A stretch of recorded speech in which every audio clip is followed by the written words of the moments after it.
अभी तो मैंने किसी को कुछ बताया नहीं है, तब तुम्हारी ये हालत है। सोचो अगर मैं तुम्हारी असलियत सबको बता देती तो? जानते हो ना क्या होता तुम्हारे साथ?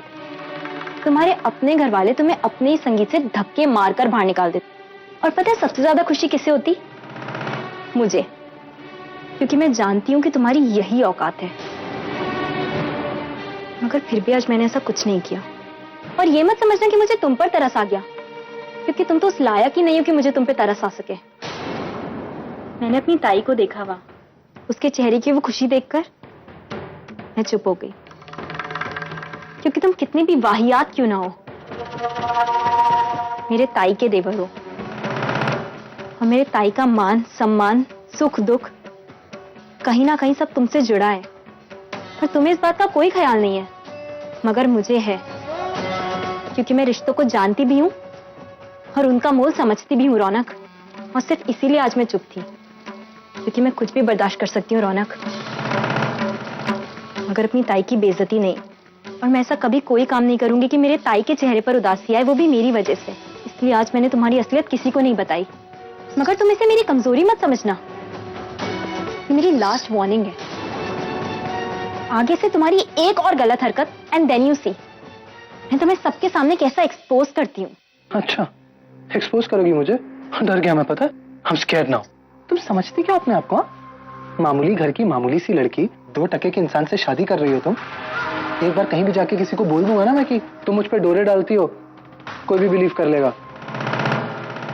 You know what, रौनक, आज तुम्हारी ये एटीट्यूड वाली बातें तुम्हारी शक्ल के एक्सप्रेशंस को मैच नहीं कर रही हैं। जाके अपनी शक्ल देख कर आओ। 12 बजे हुए हैं और बहुत शौक है ना तुम्हें जहर को चक्कर परखने का। तो चलो लेट्स गो, आज देख ही लेते हैं लोग तुम्हारी बात पे विश्वास करते हैं या मेरी। चलो लेट्स गो। क्या हुआ रौनक करमर कर, बहुत कमजोर समझते हो तुम मुझे क्योंकि मैं बहुत गरीब हूं। तो आज एक बात और समझ लो, हम गरीब लोगों को ना अपनी इज्जत बहुत प्यारी होती है।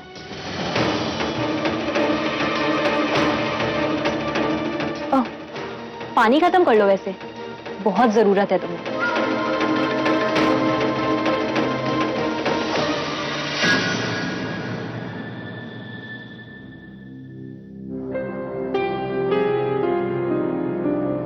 शशा, मानसी को देखा क्या? पता नहीं, मैं खुद ढूंढ रहा हूँ उसे। पता नहीं कहाँ रह गई।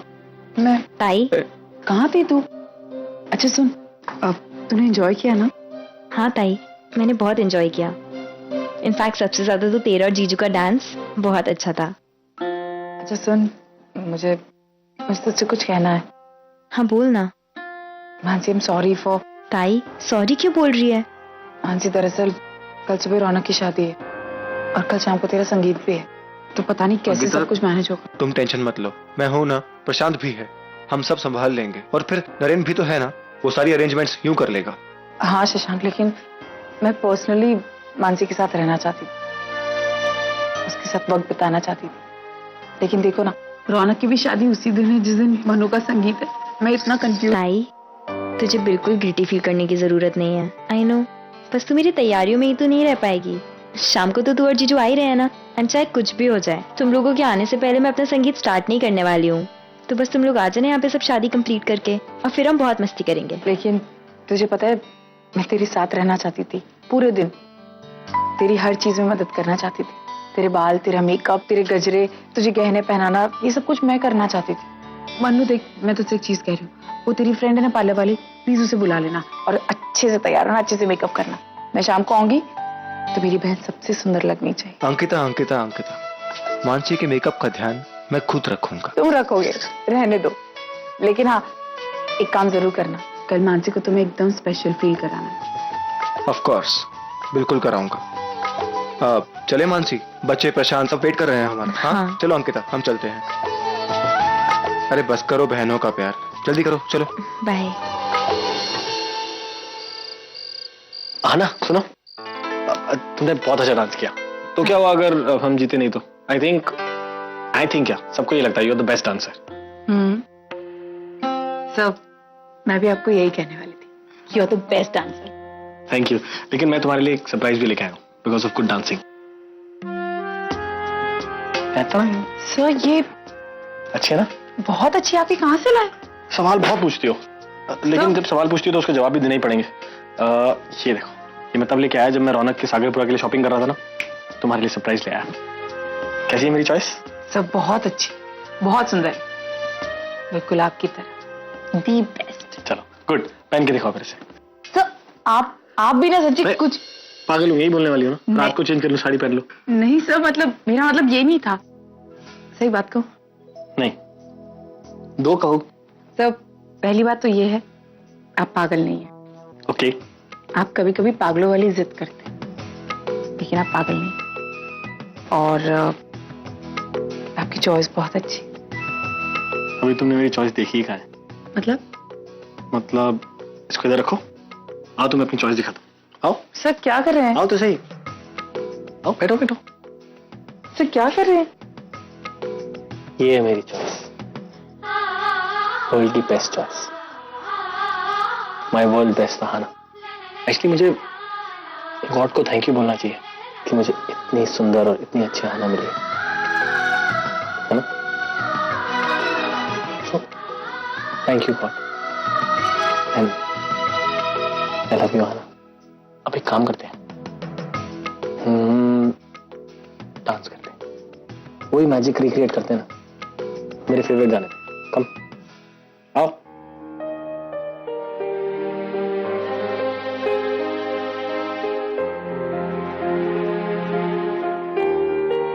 आना, मुझे पता है कि मैं बहुत बुरा गाता हूँ, इसलिए हम म्यूजिक लगा देते अपने फोन पे।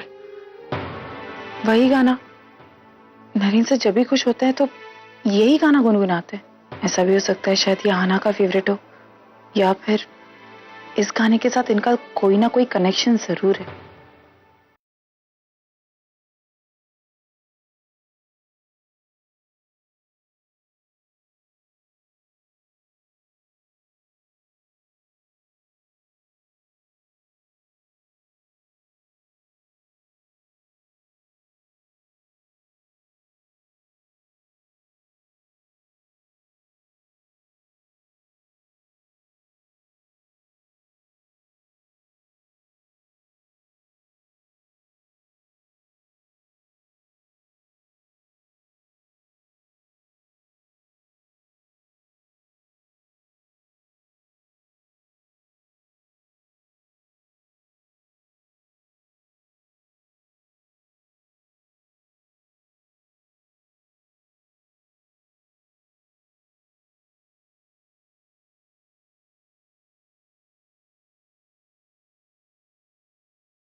रौनक करमरकर, बहुत कमजोर समझते हो तुम मुझे, क्योंकि मैं बहुत गरीब हूँ। तो आज एक बात और समझ लो, हम गरीब लोगों को ना अपनी इज्जत बहुत प्यारी होती है। मिडिल क्लास मेंटालिटी की मिडिल क्लास लड़की। मानसी, तुम्हें अपनी इज्जत बहुत प्यारी है ना। तुम मर जाओगी लेकिन अपनी इज्जत पे आंच नहीं आने दोगी, ठीक है? अब इसी बात का फायदा मैं उठाऊंगा, तुम्हारी संगीत को यादगार मैं बनाऊंगा, और तुम कुछ नहीं बोलोगी, चुप रहोगी, क्योंकि तुम्हें अपनी इज्जत बहुत प्यारी है ना।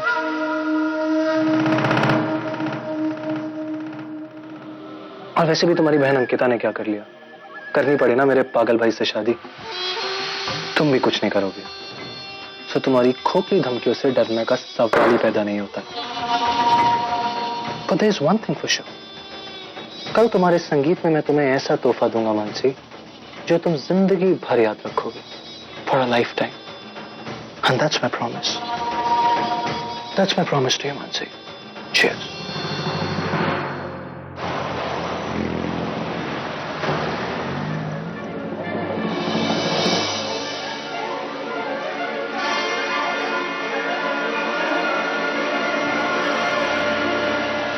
रिपीट। भाई हमें भी मिस्टर चड्डा की ड्रिंक पिलाई। तुम यहाँ क्या कर रहे हो? मैं यहाँ दर्शन करने आया तुम्हारे। किस खुशी में? अब जाहिर सी बात है कि तुमसे मिलने आया हूं तो कोई खुशी की बात तो होगी नहीं। लेकिन मैं थोड़ा कंफ्यूज था। इनफैक्ट कुछ सोच रहा था मैं। तुम बड़ी बड़ी बातें करते थे मिस्टर चड्डा कि तुम मेरी जिंदगी खराब कर दोगे, जीने नहीं दोगे मुझे। एंड वेरी वेल डन, तुम काफी हद तक सक्सेसफुल थे। फिर क्या हुआ? फिर अचानक से ये केस वापस ले लिया, क्यों? तुम्हें इससे क्या? हुँ? अरे तुम्हें मेरा शुक्रिया अदा करना चाहिए कि मैंने केस वापस ले लिया और तुम जेल से बाहर आ गए, वरना जेल में बड़े सड़ते रहते। तुम्हें क्या लगता है चड्डा कि एक झूठे ड्रग केस में मुझे फंसा के तुमने बहुत अच्छा किया, बहुत बड़ा काम किया? और मैं चाहूं तो ऐसे 10 झूठे केस तुम्हारे सर पे थोप के तुम्हें रोज जेल भेज सकता। आई नीड टू, तुम्हारी तरह घटियागिरी करके, बट मैं वैसा हूं नहीं। मिस्टर अर्जुन किर्लोस्कर। किर्लोस्कर? हाँ जो भी है, एक बार मेरी इंसल्ट करने का अंजाम तुम देख चुके हो। दोबारा ऐसी गलती मत करना, वरना तुम्हारा वरना क्या? वरना तुम फिर से एक झूठे केस में मुझे फंसाओगे, फिर से मेरे घर में ड्रग्स प्लांट करोगे और लोगों को कहोगे कि ये मैंने किया। मिस्टर चड्डा, मैं यहाँ पे सच जानने आया हूँ कि तुमने ये केस वापस क्यों लिया। डर गए थे मुझसे? तो सच बताओ ना। क्या सच बताओ? क्या जानना चाहते हो तुम?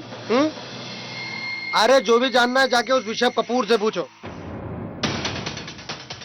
उसने ये सब किया। जाओ पूछो उस ऋषभ कपूर से। एक और रिपीट करना।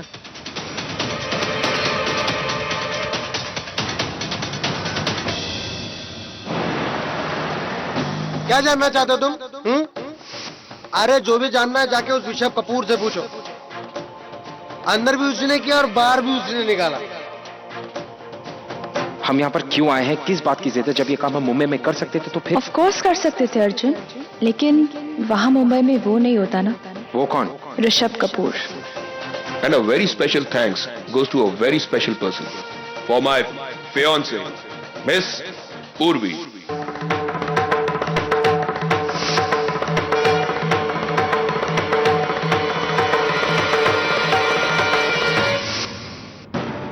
मतलब पंचकनी में जो पार्टी हुई थी उससे पहले तक तो पूर्वी ऋषभ कपूर को जानती तक नहीं थी, फिर बात अचानक शादी तक कैसे पहुंची?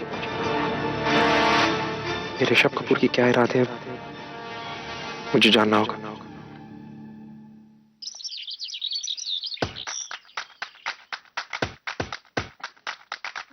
तो आप रेडी हो गए? ना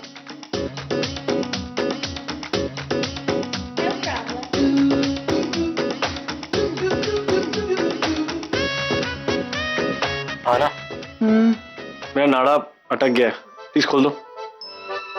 ये देखो।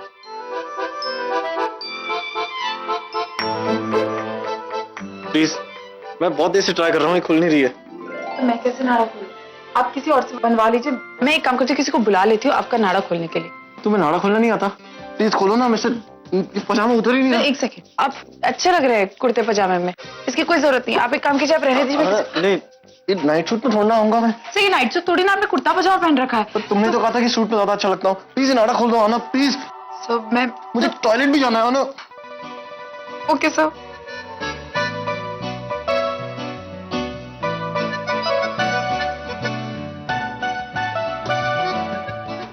इतना टाइट बांधने की क्या जरूरत है? मैंने थोड़ा बांधा है।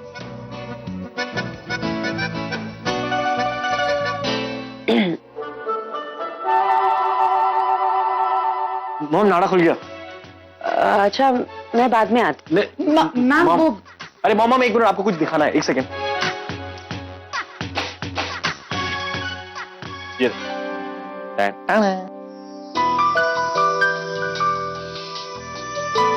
और ऑनर्स वेडिंग अच्छा है? बहुत सुंदर है। वैसे भी तुम्हारी चॉइस तो बहुत अच्छी है। मेरी चॉइस तो मैंने आहाना को दिखाई थी रात को, मेरी बेस्ट चॉइस। अच्छा ये सब बातें अब बाद में होती रहेंगी, बारात निकलने वाली है, देर होगी, तुम लोग चलो अब। ओके, हम आते हैं।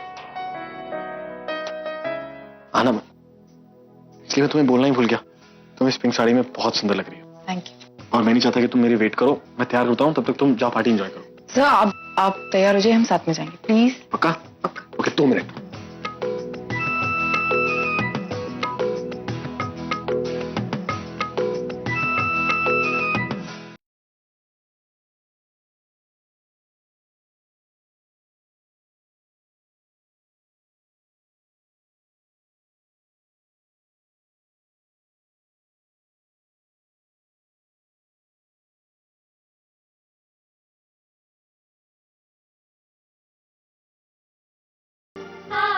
आना,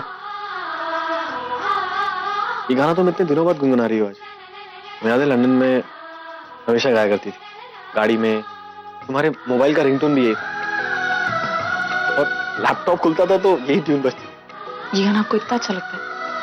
अरे मुझे अच्छा लगता है इसलिए क्योंकि तुम्हें इतना अच्छा लगता है। और तुम्हें याद है जब ये फिल्म रिलीज हुई थी? नरेन, हाँ आया तू। मैं तैयार हो कह रहा हूँ, सॉरी मैं तुम्हें वेट करा रहा हूँ।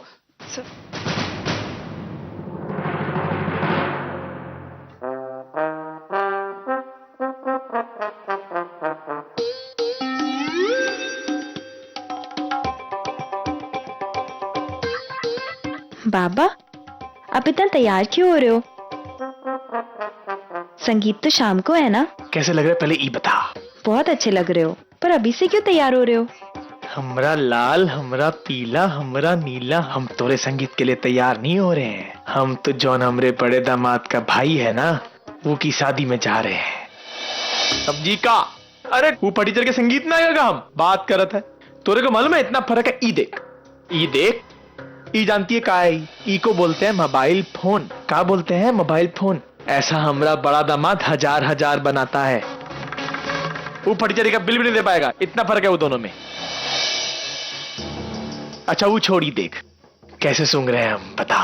आहा, का लगाए हैं भैया आज तो जेंटलमैन। पापा, आपको जरा सा भी लिहाज नहीं है ना? पता नहीं अपने बच्चों की फीलिंग्स को कभी समझ भी पाएंगे या नहीं। आज आपकी बेटी का संगीत है, उसमें रहना तो दूर, उसके होने वाले पति की बुराइयां कर रहे हैं आप। ए तू काय बार बार बीच में आता है भैया? हमरे को कब कौन की बुराई करनी है कब नहीं करनी मालूम है हमरे को। अगर ई हमरे लावे लड़के से शादी करती ना, तो हम वो की वाहवाही करते। 500 करोड़ का आदमी था वो। अरे आपसे तो बात करनी बेकार है, और आप कहीं जा रहे थे ना, तो जाइए। लेकिन हाँ, वहां आपकी वजह से ताई को कोई भी तकलीफ हुई ना, तो मैं चुप नहीं रहूंगा। अपने बाप को धमकी दे रहे तू? हाय, हमरे को पता है अमीर लोगों के बीच कैसा व्यवहार करना होता है। आज ऐसे जेंटलमैन लग रहे हैं, आज जब खड़े रहेंगे ना नरेन के साथ, तो कोनो बता नहीं पाएगा कि गरीब कौन है और अमीर कौन। जाए दे रही।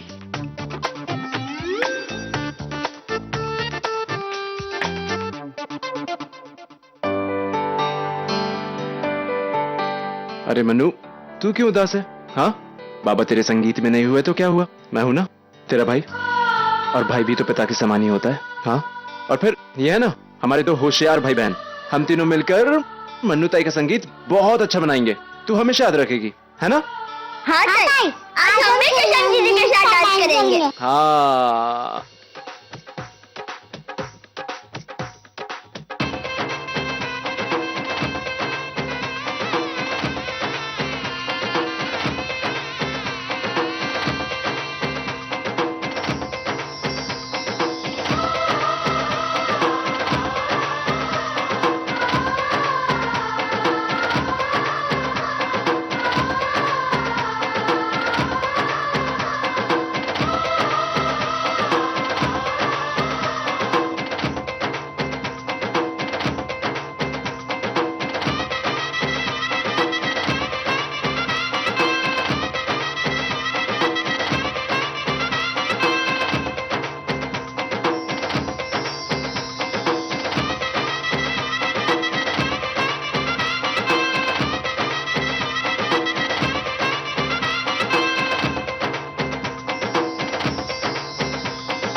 तुम्हारी बहू क्या कर रही है रुशाली?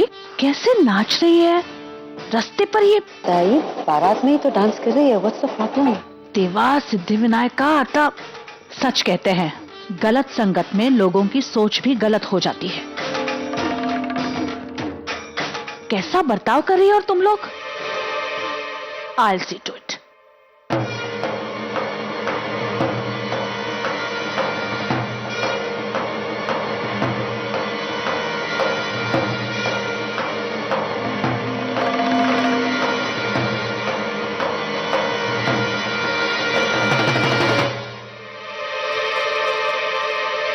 क्या चल रहा था? इस तरह नाच रही हो तुम चौल में रहने वाली लड़की नहीं रही, करमरकर खानदान की बहू हो तुम, और हमारी बहुएं ऐसे रास्ते पर नहीं नाचती, लोग क्या कहेंगे। वैसे भी तुम्हारे बर्ताव से आज तक मेरी गर्दन बहुत झुक गई है, अब गर्दन टूटने को आई है, फिर भी तुम्हारी ये ऐसी हरकतें बंद नहीं हो रही है। तुम ये रुशाली, यू वो देखो देखो वहां देखो, तुझे वडील तिथे काय करतायत जरा बघ एकदा।